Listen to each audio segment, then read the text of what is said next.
ሰላም ጤና ይስጥልን። ውድና እየተከበራችሁ የገኒ ኢትዮ የዩቲዩብ ቻናል ቤተሰቦች ሰላማችሁ በያላችሁበት የምድር ጥግ ብዝት ሙልት ትርፍ ይበልልኝ። ለዚህ ቻናል አዲስ የሆናችሁ ሰብስክራይብ፣ እንዲሁም ነባር ቤተሰቦቼ ላይክ፣ ኮሜንት ማድረግን አትርሱ።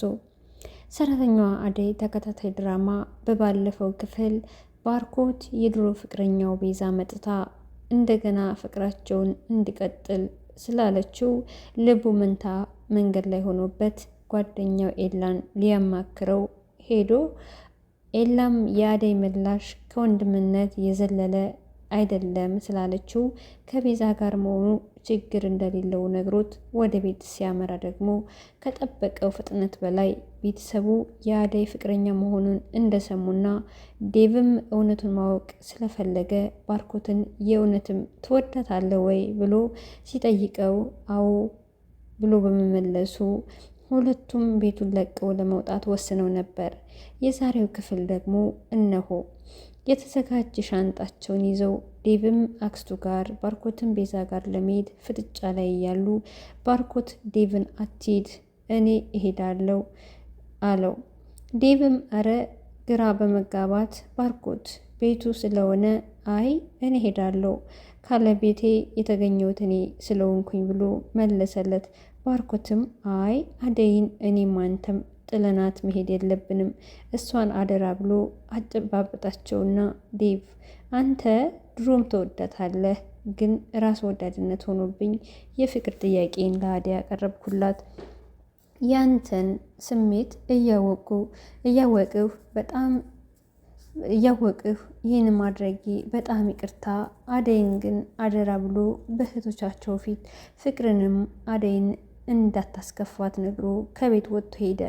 ኤላና ሊሊ ማለትም ለምለም ስለ ባርኮትና ስለ አደይ እያወሩ ሁለቱም ጓደኞቻቸው ስለሆነው ስለተፈጠረው ነገር እንደነገሯቸው ካወሩ በኋላ ኤላ መኝታ ቤቱ ገብቶ አባቱ ና እያሉ እንዳስቸገሩት እሱም ቆይ ትንሽ ታገሰኝ ለአንድ ወር ብቻ ፓስፖርቲን ላስተካክል እያለ ለለምለም ሲል የሚከፍለውን መስዋዕትነት ድንገት ሰምታ እያለቀሰች አገኛት። ለምለም ኤላን ከአባቱ ጋር እንዳይጣላና ለእሷ ብሎ መሆኑን ለመነችው። ኤላም እሷን በጣም እንደሚወዳትና ስለሆነም እንድትከፋበት እንደማይፈልግ ነገራት። ለምለምም ኤላን በጣም ብትወደውም ግን በጣም ፈርታለች። ባርኮትም ቤቱን ጥሎ ከሄደ በኋላ ፍቅርና ሊዲያ ቤቱን በአንድ እግር አቁመውታል። ፍቅር ዴቭን ስለ አደይ መጥፎ ነገር ብትነግረውም በፍጹም እሷን ሊያምናትና ሊወዳት እንደማይችልና ጨካኝ ሰው እንደሆነች አደይ ላይ ባደረገችው ማሳያ እንደሆነ ነግሯታል።